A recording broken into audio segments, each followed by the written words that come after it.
Hi, welcome back to Razabi Reading, where I find stories and read them to you. And I found one that I haven't read fully, but I wanted to, after reading a little bit, kind of get a fresh take with my viewers in mind. And this one is in the D&D horror stories. It's quite long,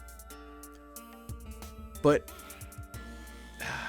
reading the first few parts of it, it pulled me in. So I wanted to hit record and see what happened. Also, I found some stuff that I can read for later for taking more lore-based things. I want to make sure that I find material that I can have access to and, just sort of read it to you guys. I need to be careful with what I find and read, because if it's like paid content, it could, come back on me negatively. So, yeah, I found some free stuff basically, and I'll try to find a format of recording it. So look forward to that in the future. Any War Machine fans, basically I found some free material for the current state of affairs in the world of War Machine. Primarily Signar, because go blue and lightning. Love that shit. Anyway, to the story. Woo! Alright, this story is titled DM Tanks Our Game and Blames Us. Written by New Deleted Account. Now, that title alone kind of got me interested, because I really wanted to know how, this person could have tanked their game. I have seen DMs self-sabotage their games before, so this isn't like a foreign thing, but I don't know, it drew me in. I tend to play good characters that will do what's right no matter what. Playing in a game with my husband as DM and two older guy lifelong D&Ders. Our DM wanted us to make slaves that were gladiator fighters. So cool. I make a young, selfish fighter who's only out for himself and his own survival. Chaotic neutral. He's cool with it. Chaotic neutral, usually known as the chaotic selfish or chaotic stupid, but you could definitely do chaotic neutral in a very good way. I mean, being a gladiator could fit in that way. You're just trying to survive. I like it. We're about it. The first few sessions are awesome. We're in a gladiator fight. We get the opportunity to escape, so we take it. We get out. It was a lot of fun fights. Some winding along the way that the DM doesn't like, but it's all good nature for the most part. We get out and mention thing. The thing we just wish we had, some armor and stuff. And the DM laughs, saying we're dummies because we could have investigated and found a whole bunch of stuff, including treasure. And we're like, why would we when we're given an opportunity to escape? Why would we take the time to investigate and get caught? And he says it's not his fault that we're dumb and can't follow clues. Ha ha ha, isn't that so funny? I talked to him about it after, saying it wasn't nice. And he says that's just how guys interact, and the other guy players that come are fine. So we have escaped being slaves and joined a guild. Then from this point, we can play random guild members that we like at appropriate level. I keep playing this character. The DM decides to instigate a new portion of the campaign, which will be completely different from before. Okie dokie.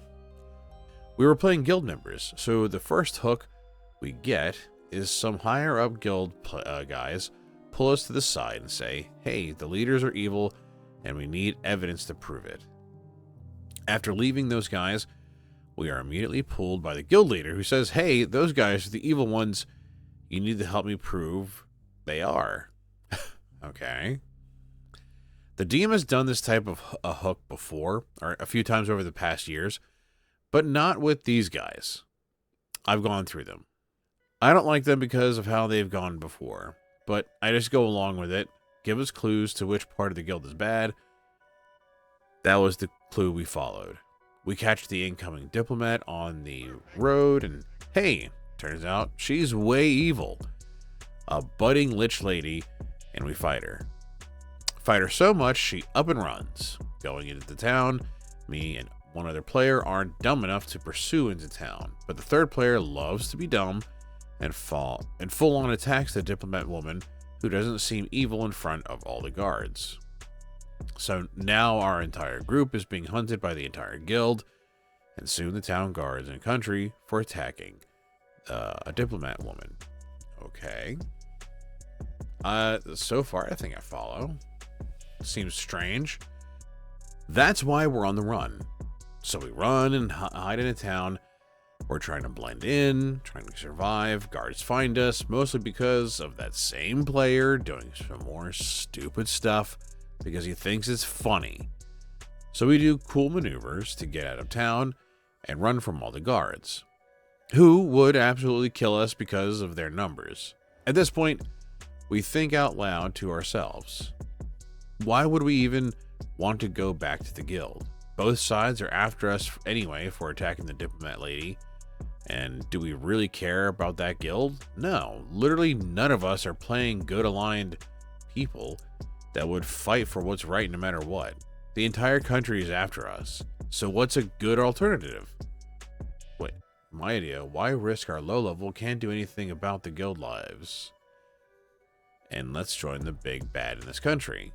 The one both the guild were saying was on the other bad guild members. Okay, what a way to write that. Anyway, I thought it was a good idea. The other player guys liked it. We'll try to take intel, bargain for work, so off we go. Right? So we're traveling to where we think his land is, to get to a magical forest known to do magical things.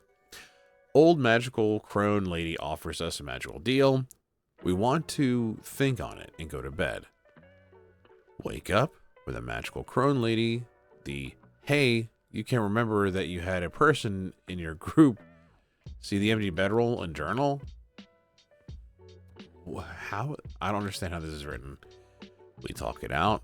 We think it's hijinky. We think that the lady is trying to mess with us, and we didn't have another player. There would have been some other clues of our memory. The bedroll and journal are there, but no other things that hint about it from before. We consult each other. Ultimately, we decide that this is a trap lore. That the crone is trying to trap us, and we don't trust her. Do we want to attack her? No. We barely survived the guards because we're still really low level, and she seems to have a lot of magic. So yeah, we left. She ain't messing with us. We ain't messing with her. Interesting. So we get to the town on the road. It's acting weird. People are off, but we just want to get through to get to the evil bad guy's land. There's some very vague hints like mirrors reflecting wrong and people doing things that are just not normal human things to do. I wish I knew what that meant. Maybe barking at the door, just pissing into a sink in broad daylight. Who knows what they mean by that? We try to investigate, but no one says anything to us. We don't see anything substantive. No one is coming after us, and no one is in danger. It's just slightly off. So we think of leaving. Now the DM, frustrated with us, obviously so. We're not following the hints that he wants us to follow, because to him, they're obvious, and to us, they're obvious in that they exist, but we can't figure out what to do with them. I was literally actively trying to work and do things on the mirrors, for instance. Well, I wasn't avoiding them. I missed one big hint of a glowing sigil on the wall because the other player was being loud, and I just literally missed it because I was focused on the mirror doing weird stuff. I went and got the other players to investigate the mirror, not working properly, and I missed. He said he had a thing on his wall, and that pissed the DM off. We didn't go after the thing on the wall because apparently that was the solution. By now, the town is creeping our characters out because of things like the mirrors not reflecting properly, and nothing we're doing is netting any results. And we're starting to get worried we'll get found out as wanted criminals because of all the noise we're making around the inn. Nothing we're looking at and trying is working. Nothing. So, finally, we're frustrated and say, why stay in this town? We're trying to get to the big bad guy anyway, so let's get going on the road, because we obviously aren't getting them. Hold on. He says he gets riddles and tricks for little kids from the internet, and how we're too dumb to figure them out. Please, if you're gonna write, please write properly. I know I'm not the best writer myself, but good lord. God forbid someone try to read this for content. Also, so far, this DM seems kind of dickish. Not just kind of, honestly, it seems like a douche. Stop trying to insult people like that. That's not how people talk to each other.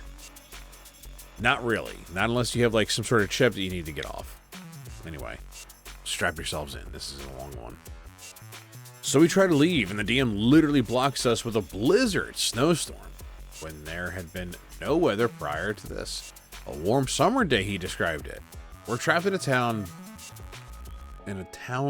bowl? And everything we've tried so far has gotten us nothing.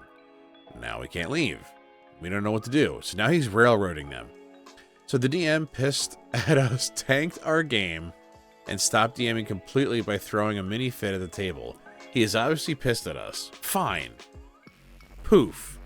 You're not there anymore. It's all a dream. Nothing happened. You guys won't do anything. You can't solve kids' riddles, and so on. But I literally did do things and try over and over. The DM directed the mirrors as something I noticed, so I thought it was a hint for me to follow. I wasn't ignoring them, but I didn't do the hints the way he wanted me to do them, and nothing happened. And he was just getting more and more frustrated with us. I couldn't figure out the mirrors, even though I tried quite a few things, and honestly, did not catch the whole glyph or sigil on the wall.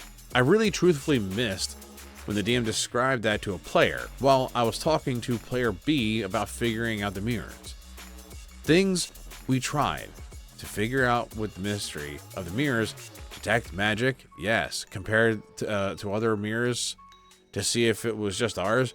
Tried all the magical spells we could on it to no avail. Move it. Try to reach into it. Try to look through it to find a hidden reflective message. Ask bar guy about it. What? Even the... Okay, I have a... I have a thing about that. Ask cleaning lady about it. Ask a patron about it. Ask a patron didn't work. Break it. The people in the inn I spoke to didn't give me any information. Okay, this DM... Alright, I'm starting to not like this DM a lot. I talked to the bar guy. I talked to patrons. I like how the bar guy's twice. I got no information to work off of for the mirrors or for anything else going on in town. And the other two players, yeah, aren't a lot of help. Because I pulled the players into trying to figure out the mirrors not working properly and us all failing to actually figure out anything about them despite us trying all those things on them. Because that took up time and thought, the player you told the glyph/sigil thing forgot about it and didn't bring it back up. At that point, we were getting nothing and going nowhere for going on 2 hours real life time. And we're getting tired of trying to figure out what you want us to figure out. We were unaware, perhaps stupidly so, that the DM made the forest and town as the magical way into the big bad's place. The crone was a portal to him we missed. The glyph sigil on the wall was too. We didn't get those. We thought we needed to travel to his land by foot, and it all pissed the DM off. So he teleported us, sent us against some low-level ogres, and then sent us to the county. I thought it said country for a second. Through immigration and get jobs. And got jobs, which was actually interesting because it had some roleplay that wasn't just figure out on the narrow crumbs of riddle. And yeah, after all the bigness of before, we were happy to go through immigration and get jobs. Hold on, what? I've never heard go through immigration in a D&D thing. That's actually kind of wild. Holy fuck. Alright, we just have a few more paragraphs. For that's what my character would do. Yeah, established backstory as I'm a merc. I want money. So I joined a guild. I'm not a good guy, but I'm not an evil guy either. So why would my character give up his life for the he's evil, no he is, when I literally am not invested in either of them? Neither of them was established as my mentor, someone I cared about, nothing. Just, hey, we're high up in the guild. Then I'm running for my life, practically immediately because of the other player attacking the chick. So yeah, my character would run when there's 3 of us against a whole guard, a whole squad, which is a squad of 10 to 15 guys. In that one town, we even fought a bunch of them. We had to try and sneak out, climbing on roofs and stuff. That was fun. But now I can't get close to anything related to the guild anymore because everyone is hunting us. Especially that one player character who will do whatever he thinks is funny. On a side note, do I check out during gaming at times? Yes, because we play for usually minimum 4 hours. And I know that's not a lot in the D&D world, but with guys we play with, the guys who play with us go off on tangents a lot. They rarely play characters outside of their narrow character trait range. And the DM will get mean, and I don't want to interact anymore. And you know what? Yeah. I use the time to also get other things done, like my weekly email and homework or crocheting. And I prefer D&D to be more of a social release than a hardcore gaming session. So I'm not keyed in 100%. But I do try. And I have told the DM before, multiple times, how I don't do this, quote, no, do the exact opposite trope he likes to do. The last opposing facts campaign I played with the DM, we played it for over a literal year and never got any solid information on it. All information was opposing. This clue says the magic is thousands of years old, but this one says it's been made this year. Both are true. Yet I kept trying. How did that opposing facts campaign end? The DM got sick of my brothers arguing and goaded them into ending the world by throwing the world-ending object, the opposing facts object we were trying to solve, into an orb of annihilation, which ended the world. But this campaign, I still went along with and went to investigate the lady, but then the other player blew that up by attacking in front of her guards. So what now? Why would my guy, who is a guild mercenary, who is not good or evil aligned, as his backstory, give up his life for figuring out who the bad guys are in the guild? Who the bad guys are in the guild? He wouldn't. And I personally don't want to figure the guild out because I don't like those tropes. So I came up with a cool alternative. Let's join the big bad because, yep, that's what my character would do at the point where we're running for our lives through multiple towns, barely escaping guards in multiple places, and way too low level to actually be effective in any way.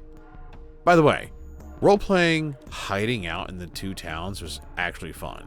And yes, why stay in the strange town where we can't figure out what the DM wants us to figure out? We were there for in real-time hours just trying to figure out the breadcrumbs. But hey, we're too stupid apparently. So finally, I gave up on the town and try to get back on the road to try and join the big bad, because that's what my character would do. To that point, the DM throws a fit and tanks our game. Then, the kicker is, a couple of nights ago, I find he put his side on this forum. I read through hundreds of comments saying how we're just shitty players. So I'm genuinely curious what the comments will be for my side of the things. DM husband is aware and told me to post. Here's his original post too, if you'd like for reference. And guess what, guys? We're gonna check that out. I know this is a long one already, but I need to see this. Before we go, let's see if there's anything interesting about the comments here. Several things I see. First, the DM needed to set you up with some wins. I'm saying that no matter what you did, you're screwed. You escaped the gladiators, and he teases you about how you forgot to investigate. You try to investigate the guild, and then the whole country hates you. No wonder you're paranoid that no matter what you do, you'll be screwed. Second, the guy deliberately doing stupid things needs to be reined in. You either have a serious campaign with consequences, or you have a silly attack for the lulz one. But one silly player in a serious campaign shouldn't ruin it for everyone. That should be an out-of-character talk. That's really true. Third, DM needs to follow the rule of 3 for hints. Anything important needs to be hinted at least 3 times in obvious ways, because that's how much it takes to get players to notice. Fourth, at the moment, the campaign turns into one where the character's main goal is to get away from all the action and lead a peaceful life. It's time for those characters to retire and start a new campaign. Those just aren't character motivations that are conducive to good D&D. And the OP responded with, yeah, once we got to the big bad guy's country and got jobs as clerks, it was over. It all happened rather quickly within the one session. But no one is going back to that campaign or characters. Fuck me. I just linked your posts and responded on his. I read yours first, so admit I'm inclined to take your side. To sum up, I agree. I would be furious to be told I was stupid and a bad player. I didn't get any input from NPCs to know which puzzle I should try to solve. I also enjoy solving puzzles and being sneaky more than fighting as my one character. Also, I'm lucky that in that both the DMs I play with will figuratively smack us over the head if someone forgets to mention the thing that needs to be seen. So, for context, I'm into campaigns with first-time DMs, blah, blah, blah, blah. Anyway. Yeah, so I will read this other one, but let me give a few opinions first.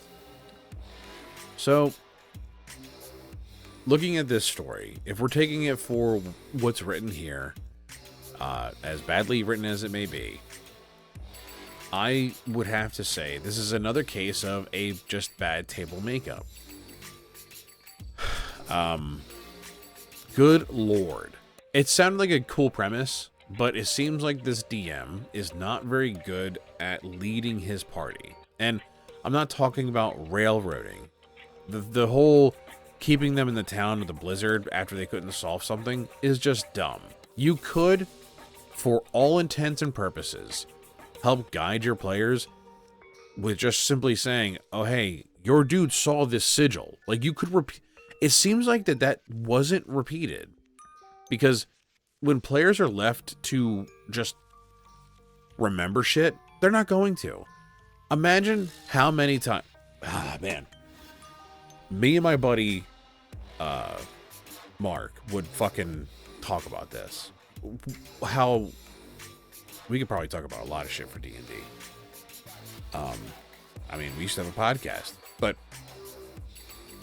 Imagine with me, if you will, you've played for a long time. You've got characters to level 8 from starting level 1. Imagine going over their character sheet and notes and finding so many things given to those characters that they don't use.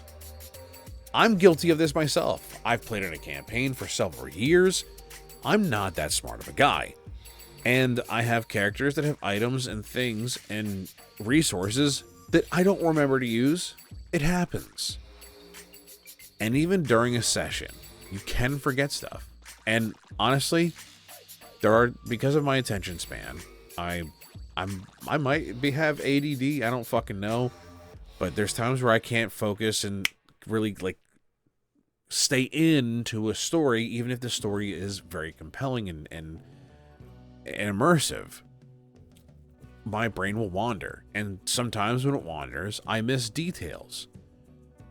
But I've never had a DM not talk to me like a person.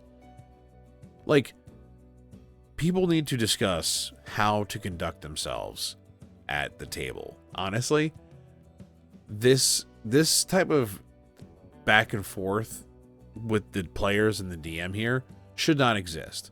Your DM should never call you stupid like that, unless you're really goofy and you guys can joke with that shit. This didn't feel like a joke. This felt like an insult. Straight up insulting them. I find kids' riddles for you guys to solve. You can't even solve that. Hey, dickhead. Not everyone likes riddles. As I listen to a riddle podcast, and even the riddlers on there don't like fucking riddles at times. Sometimes they want to toss riddles in the goddamn trash. I'm one of those people too. I want to believe that I like riddles at times, but when I look at them, I instantly go, the answer is probably really simple, and I can't figure it out because I'm going to overthink it and I hate it. Anyway, there's a lot that this DM could have done to prevent this. And it feels like this table is just comprised of a really messed up group of people in terms of how compatible they are. This person and their husband and the other people playing. Honestly, the husband and this person should find their own group, a different group, because it seems like one of the other players is way too goofy, and even that is not the worst, by the way. You could totally have that goofy player be controlled and like the one commenter said, reined in. It's not that difficult. You can find ways to deal with a goofball, especially with a serious party, because sometimes, and especially in my experience, but the way I run games is, different than a lot of people. The way I like to have games is I like to have a decent amount of seriousness where you're plugged in and engaging with the story, but I also really adore having moments of just laughter, bringing some comedy to moments where it could need it. We all have times during D&D that stagnate. This seems to have a lot of those. I mean, they were on a riddle for 2 hours that they couldn't solve. That's ridiculous. This is bad. The player even said they went to other NPCs, especially the bar guy. I know not everyone likes using tavern folk for information, but it's a trope where you find rumors or hints at stuff at taverns. Tons of games have taken that inspiration and run with it. And you wouldn't do it? What? That's just weird. You know what? Let me click this link. I want to see how long the other one is. It's not as long. Short and simple. You know what? if you're willing to go the distance with me, then stay plugged in. We're going to read this rant. Hopefully, it's better, better written than the other one. But let's see if reading this perspective will change my mind on this DM. Okay. All right. This side of the story is titled "Tanked My Game and Stopped DMing Completely." Oh boy. This is written by Early Brick 1522. Short and simple. My group wants to play high adventure, high reward games, but they don't want to earn their rewards. They try and sneak past or run away from anything that isn't going to be an overwhelming victory. They argue if they can't instantly figure out a puzzle or mystery. They just refuse to go to the dungeon or face the dragon. Ever. I finally snapped in my last session. They decided they didn't want to figure out the mystery and instead joined the big bad evil guy. I made all the adjustments on the fly and had them go through a magical forest and encounter a wagon with 3 fey crones. Part of it was to get their characters into phase with the big bad evil guy's lair. He kept it just to the other side of reality on its own quasi-plane. And part of it was to get them some gear through trades like a good memory from your childhood, or the promise of naming your firstborn after me, or the memories your friends keep of you. Simple roleplay things. They noticed an extra bedroll, pack, and boots next to the... Oh, the boots weren't mentioned in the last part. Next to the campfire, and the crones said one of their number had already made a deal. The pack had a diary keeping track of everything that had happened from session 1, as if this vanished person had been a part of the group. It had anecdotes, conversations only someone who was tight with the players would have known. They were having none of it. They refused to interact. They complained that they didn't understand why they were suddenly in a forest. They didn't understand the point of the encounter. They went and hid. They ended up on a warm summer's day in a small village that had its own mystery. This was where they would find the gate to the big bad evil guy. Instead, once faced with the mystery, the innkeeper asked if the 2 rangers that arrived with them were going to check out later.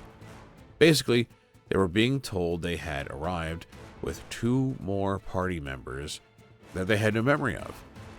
The mystery would have led them to the Undercroft and the final portal. Instead, they tried to just leave town. Once they left town, they walked into a blizzard and were driven back. They then complained that they didn't understand what to do. I finally was like, try doing anything. Ask around, investigate, ask NPCs for information. Just do goddamn anything instead of avoiding every breadcrumb and plot hook. They argued that this is what my character would do. Try to avoid being hurt. I just gave up, made the whole adventure a dream, and ended the session. I don't see myself DMing for a long while because I wrote this long campaign, then rewrote it on the fly for them, and the players refused to participate. They just wanted treasure and fun, but didn't want to actually ever adventure or face any challenges / rant. Okay. Now we've read the DM side, and I will agree with this DM on one thing, one very big thing. Good. Stop DMing. Because even from your perspective, now that there's other context out there, I don't think this DM did the best they could to really help their players. They think they did, and I don't know why, but based on the other person's side of the story, they asked NPCs, you didn't help them. Your breadcrumbs weren't good enough. Although they didn't say the players were stupid here, you could almost tell they kind of hinted at the players that this person was DMing were stupid. And honestly, that's not the case. I don't think it is. I think the other person, although they can't write very well, I don't think they were like dumb. And people approach things differently. What might be simple to you, especially you, the DM. I don't know why I'm like speaking directly to viewers as they're the DM. Yes, you. But DMs need to realize that they have the answers. It's just like the person giving the riddle. It might seem simple to you that the horse's name is Friday, but when people hear that riddle for the first time, it's like, okay, like you don't know until you like really think about things, or some people can't figure that shit out. It's just not in their repertoire to do that. But they could be a fucking quantum physicist. Not everyone is gonna have the same sort of like approach to puzzles and shit like you think they should. Hell, I had a simple puzzle one time that my players still failed because they didn't understand certain physicality rules in an imaginary space. Let me sort of... Here's what I mean. I ran a pre-written intro to Pathfinder thing as one of my first things I ever did with people. There was a statue that was in the middle of a big room. There's a sign that says kneel before it for some reason. This is over almost 2 decades ago. Probably 15 years ago. I shouldn't talk like 15 or 16. Almost 2 decades, yeah. But basically you were supposed to approach the statue and kneel. And if you didn't, after a turn, it would have a wave of fire go. If you were kneeling, the fire would sure feel hot, but you wouldn't be damaged. If you were standing, you would take, I think, 3d6 points of fire damage. For a level 1 character, that could mean going down easily. Somebody did. And it's a player who... actually, I think it was 2 players. Who normally, especially the one, very smart fella. Very smart guy. And just didn't think about what... actually saying that this character would kneel would mean. If you can't give hints to certain things to help progress a storyline, you are not giving good hints. And it seems like this person didn't give good hints. The whole... I don't understand the crone thing. There could have been a better way to go about it. Like, maybe have... forged entries in their own diaries. Maybe, just a thought. But anyway, this is a fucked up thing. This DM needs to just go play other stuff. Don't do D&D running. It's not good for you. It's not good for other players that you have at your table, and those players need to find a new table to play at. Honestly, I think D&D is made for everybody, but if you are not willing to try and help your table, and I get it, not everyone can be helped. This person might be one of them. Then maybe you shouldn't play D&D, or at least not in the way that you think you need to. Maybe you should play D&D a totally different way. I don't know. But anyway, this was a rough one. This is a very long one. If you've got to the end of the video, I appreciate you. Please let me know what you think in the comments down below. I would love to know your opinion, your perspective. This was, I've been at some rough tables. I've ran rough tables. I'm not a perfect DM. In fact, I haven't DM'd in so long, I can't even consider myself a DM anymore. I need to get back on it, which hopefully maybe might be a thing. We'll see. I do have a campaign that people are urging me to run and plan, which luckily it is a pre-written. I like to use pre-writtens, and I like to enhance them with my own thoughts and plot hooks and stuff. Just what I like to do. I'm better at improving an existing thing than coming up with stuff on my own, for the most part. Which, you know, I know a lot of people are like that. Anyway, yeah, let me know what you think down below about the players, about the DM, about the situation in general. Hell, if you want to comment about how the DM actually can write in a way that makes sense, although there's some mess ups here anyway, and how the player couldn't, sure, I don't give a shit. I'll read your comment. But again, thank you for making it this far with me. Please like, subscribe, and share this video. And tune in next time for more story goodness. Anyway, I'll see you in the next one. And as always, be good people. Bye-bye.